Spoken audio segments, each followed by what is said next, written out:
আসসালামু আলাইকুম, শুভ সকাল সবাইকে। কেমন আছেন সবাই? আশা করি যে যেখান থেকে আমার ভিডিওটি দেখছেন সবাই ভালো আছেন, সুস্থ আছেন। আমরাও আলহামদুলিল্লাহ ভালো আছি। তো কালকে আমি কোনো ভিডিও দিতে পারিনি, কারণ আমি অনেক অসুস্থ ছিলাম। তো আজকে সকাল সকাল চলে আসছি রান্না করার জন্য। আর আজকে ভাবতে পারি না তো সকালবেলা রান্না করতে এসেছে কেন, কারণ কালকে সারাদিন অসুস্থ ছিলাম, তো বাড়ির কোনো কাজকর্ম করতে পারিনি, রান্নাও করতে পারিনি সেভাবে। আর খাওয়াটাও সেরকমভাবে করা হয়নি, কারণ রান্নাই করতে পারিনি, তো খাবো কী করে, তাই না? তো বিকেলবেলা শুধু ভর্তা ভাত করেছিলাম কুকারে, তো সেগুলাই রাত্রে খেয়েছি। তো যেহেতু অসুস্থ শরীর নিয়ে রান্না করতে পারিনি।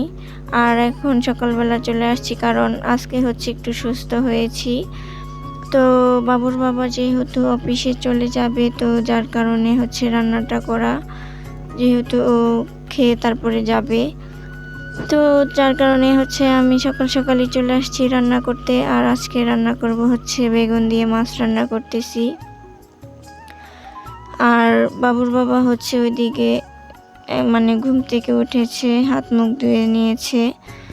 তো কি করব, ও আমার রান্নাটাও করতে করতে দেরি হয়ে যাচ্ছিল। তো ওকে আমি প্রথমে মাছটা ভেজে তারপর আর কি খেতে দেব, কারণ তরকারিটা রান্না করতে করতে অনেক দেরি হয়ে যাবে।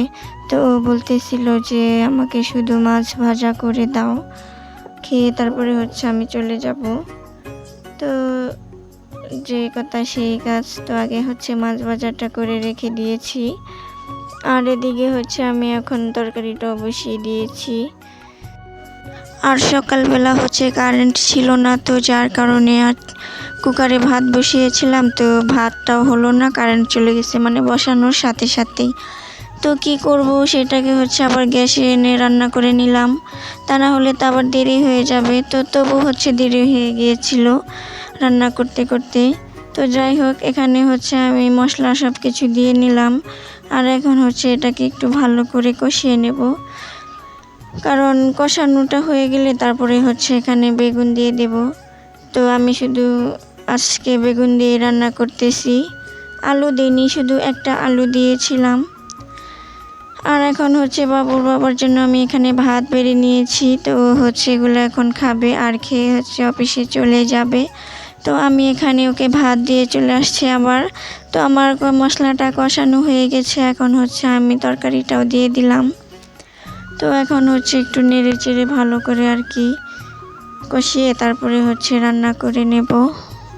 তো কালকে অসুস্থ হওয়ার কারণটা হলো আমার দাঁত উঠতেছে চাপায়, 2 চাপার মধ্যে আর কি দাঁত উঠতেছে 2টা একসাথে। তো সেই ব্যথা, একদম এত ব্যথা, তো ব্যথায় একদম জ্বর এসে গেছে, আর গালটাও একদম ফুলে ডোল হয়ে গেছে আর কি। তো আজকে একটু কমছে, তো ব্যথাটাও ওষুধ নিয়ে আসছিল রাত্রে, তো সেই ওষুধ খেয়ে ব্যথাটা কমেছে, কিন্তু গাল ফোলাটাও আর কি হালকা কমেছে, বেশি কমেনি। জানি না এখনও কিসের দাঁত ওঠে, তো ভালো লাগে না। তো বেবি হয়ে গেছে 2টা, তো এখনও দাঁত ওঠে, কি একটা মহা মুশকিলে পড়ে গেলাম। তো মাছটা এখন দিয়ে দিলাম, আর ঝোলও দিয়ে দিলাম। তো দিয়ে এখন ভালো করে রান্নাটা করে নেব। তো সকালবেলা আজকে সারা দিনের জন্য রান্না করে নিয়েছি, কারণ আজকে অনেক কাজ করব। তো ঘর বাড়ি আর কি সব ঝেড়ে পুছে একদম পরিষ্কার করে নেব। তো যারা আমার ভিডিওটি দেখছেন, স্কিপ না করে পুরো ভিডিওটি দেখবেন, আশা করি ভালো লাগবে। যদি ভালো লেগে যায় তাহলে প্লিজ আমার চ্যানেলটাকে সাবস্ক্রাইব করে আমার পাশে থেকে যাবেন, আর লাইক কমেন্ট শেয়ার করে দিবেন। তো এদিকে আমার রান্নাটা হয়ে গেছে, তারপরে হাত মুখ দিয়ে আর কি খেয়ে নিয়েছি, আর মেয়েদেরকেও খাইয়ে দিয়েছি।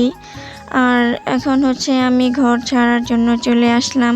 তো আমাদের গ্রামে এইরকমই হয়, ঈদ আসার আগে গ্রামের মেয়ে বউরা সবাই মিলে আর কি সবার ঘর এরকমভাবে পরিপাটি করে পরিষ্কার করে নেয়। তো যেহেতু আমাদের টিনের ঘর, তো সেটা আমরা শলা দিয়ে এভাবে আর কি, যে মাকড়সার বাসাগুলা থাকে সেগুলো এভাবে ভেঙে তারপরে আর কি পরিষ্কার করে নিই।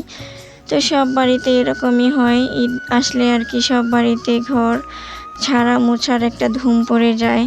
তো এই আনন্দটা শুধু গ্রামেই হয়, তো শহরে এরকম আনন্দ হয় কিনা জানি না। গ্রামে শুধু ঈদ না, সব কিছুতেই অনেক বেশি মজা হয়। বিয়ে বলুন, তারপরে হচ্ছে আরও সব কিছু, যে কোনো অনুষ্ঠানই হোক না কেন, সব কিছুতেই বেশ মজা করা হয়। আর ঈদ আসলে তো আরও কথাই নেই। তো তারা হচ্ছে 3-4 দিন আগে থেকে সব কিছু ভালো করে পরিষ্কার করে নিয়ে মানে একদম ফিটফাট হয়ে থাকে আর কি। আর এই পাশটা হচ্ছে ঝাড়ু দিয়ে এখন এই পাশে চলে আসছি। আর এদিকে হচ্ছে অনেক মানে মাকড়সার বাসা হয়েছে, সেগুলো আর কি ভেঙে দিচ্ছি। আর এই উপরে হচ্ছে গাছপালা আছে, তো যার কারণে এই বাসাগুলো না অনেক বেশি হয়। তো কি আর করার, গ্রামে যেহেতু থাকি এরকম মানে মাকড়সার বাসার সাথে বসবাস করতেই হবে। তো এগুলা হচ্ছে কয়েকদিন পর পর পরিষ্কার করি, কিন্তু তবু হচ্ছে আবারও হয়ে যায়। তো যার কারণে হচ্ছে কয়েকদিন পর পর এভাবে ঘরটা মানে পরিষ্কার করে নিতে হয়। তো এই পাশটা দিয়ে এখন এই পাশেও চলে আসছি। আর এই পাশেও এসে এখন এই তো ঝাড়ু দিয়ে নিতেছি।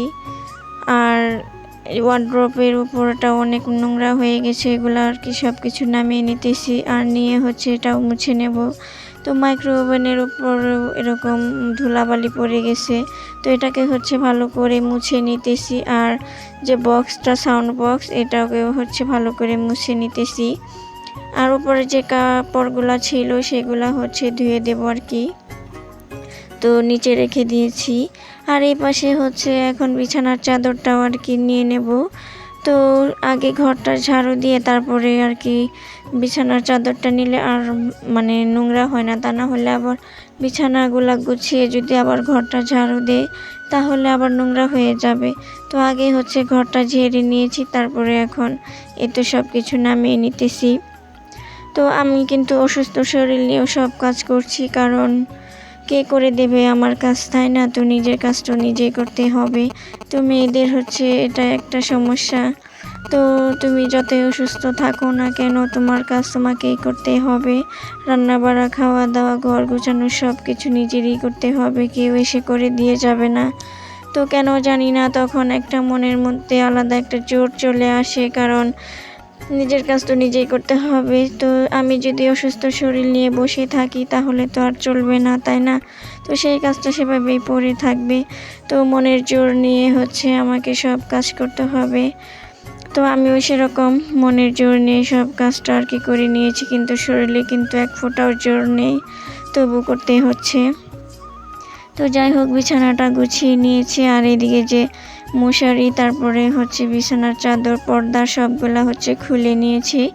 এগুলাকে এখন ভিজিয়ে রেখে দিয়ে আসবো, কারণ অনেক ময়লা এগুলার মধ্যে। ভিজিয়ে না রাখলে আবার ময়লা উঠতে চাইবে না। তো এগুলাকে আর কি আমি ভিজিয়ে নিয়ে আসছি, মানে ভিজিয়ে রেখে ধুয়ে আসছি। আর এখন হচ্ছে ঘরটাও ঝাড়ু দিয়ে নিতেছি। তো দেখেন কত ধুলাবালি ময়লা পড়ে একদম ঘর ভর্তি হয়ে গেছে। তো আর এদিকে হচ্ছে বাবুদের খেলনাপাতি একদম ছড়িয়ে ছিটিয়ে আছে। তো ওইগুলো হচ্ছে এখন ভালো করে পরিষ্কার করে নিয়েছি। তো নিয়ে এসে এখন এই পাশে আমি র্যাকের যে কাপড় চোপড়গুলা সেগুলাকে নামিয়ে নিতেছি, কারণ এই র্যাকটাকে আজকে ভালো করে মেজে ঘষে পরিষ্কার করব।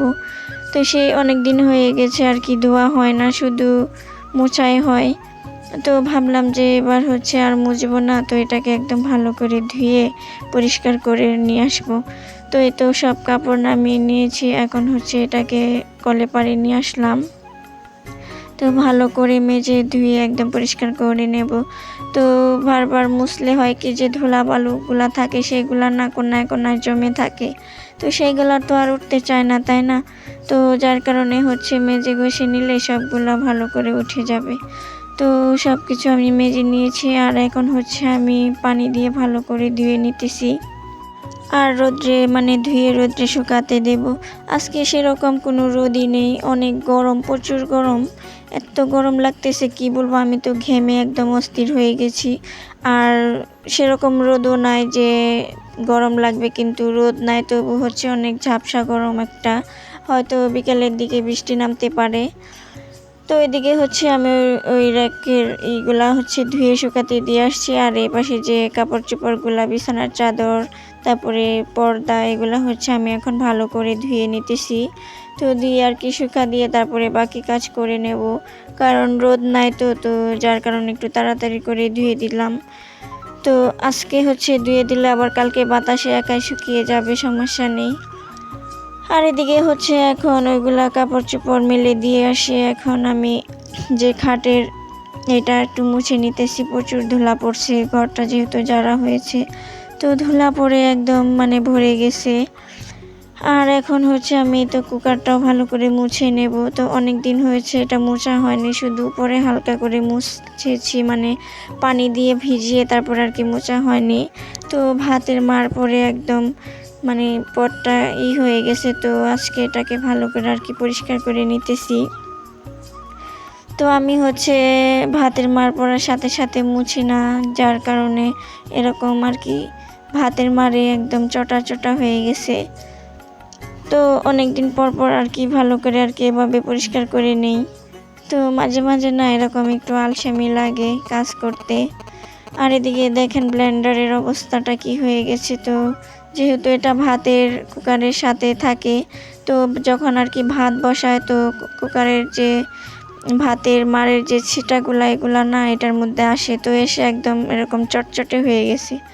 তো এটাকে ভালো করে মুছে নিলাম। আর এদিকে হচ্ছে যে কুকারের টেবিলটা, এটাকেও ভালো করে মুছে নিতেছি, কারণ এখানেও ভাতের মার পরে একদম চিটচিটে হয়ে গেছে। তো মুছা শেষ করে এখন এই তো জায়গার মধ্যে আর কি সুন্দর করে রেখে দেব। তো আমি হচ্ছে ঘরটা গুছানোর সাথে সাথে যেটা যে জায়গায় সবটা আবার সেই জায়গায় সুন্দর করে রেখে দিয়েছি, কারণ গুছানো হয়ে গেলে আবার সেগুলো গুছাতে হবে। তার থেকে ভালো এক সাইড দিয়ে গুছাবো আর এক সাইড দিয়ে হচ্ছে এইগুলো আর কি সুন্দর করে সাজিয়ে রেখে দেব। তো এখন হচ্ছে ফ্যানটাকেও মুছে নেব, কারণ ফ্যানটা অনেক ধুলাবালিতে গেড়ে গেছে, অনেক দিন ধরে মোছাও হয়নি, আর মানে খুলতেও হচ্ছে অসুবিধা। তো এটাকে হচ্ছে আমি খুলে নিয়েছি। তো ভিতরের অংশটুকু আর খুলবো না, খুললে লাগাতে অনেক সময় লেগে যাবে। তো শুধু আমি উপরের টুকু এই পাটটা খুলে তো ভিতরে তো এভাবে আর কি মুছে নেব, তাহলে আর মানে কোনো অসুবিধা হবে না, আর কাজটাও তাড়াতাড়ি হয়ে যাবে। তো মুছতে মুছতে হচ্ছে আমি ড্রেসিং টেবিলের গ্লাসটাও মুছতেছিলাম, তো সেখানে আমার হাতটাও আর কি কেটে গেছে, তো সেটা হচ্ছে আর দেখাতে পারিনি আপনাদেরকে। তো এখন হচ্ছে আমার এই র্যাকটা হচ্ছে শুকিয়ে গেছে, এটাকে এখন আমি সেট করে নিতেছি, তারপরে হচ্ছে কাপড় চোপড়গুলো সব এখানে রেখে দেব। তো সব কাপড় চোপড় গুছিয়ে হচ্ছে আমি ঘরটাও মুছে নেব। তো ঘরটা মোছানো আপনাদের সাথে আর শেয়ার করতে পারলাম না, কারণ আমার প্রচুর গরম লাগতেছিল আর শরীরটাও তো বেশি ভালো না, তাই না? তো যার কারণে অফ ক্যামেরায় হচ্ছে আমি ঘরটাও মুছে নিয়েছি। তো মোছা শেষ হতে হতে দেখি বৃষ্টি নেমে এসে পড়ছে। তো যেহেতু বৃষ্টি নেমে গেছে তো কাপড় চোপড় হচ্ছে সবগুলো আমি ভালো করে সাজিয়ে রেখে দেব। তো ভাঁজ করে নিয়েছি, আগে ভাঁজ করে রেখেছিলাম, তো এখন হচ্ছে সবগুলো সুন্দরভাবে যেটা যেখানে ছিল সেইখানেই রেখে দেব।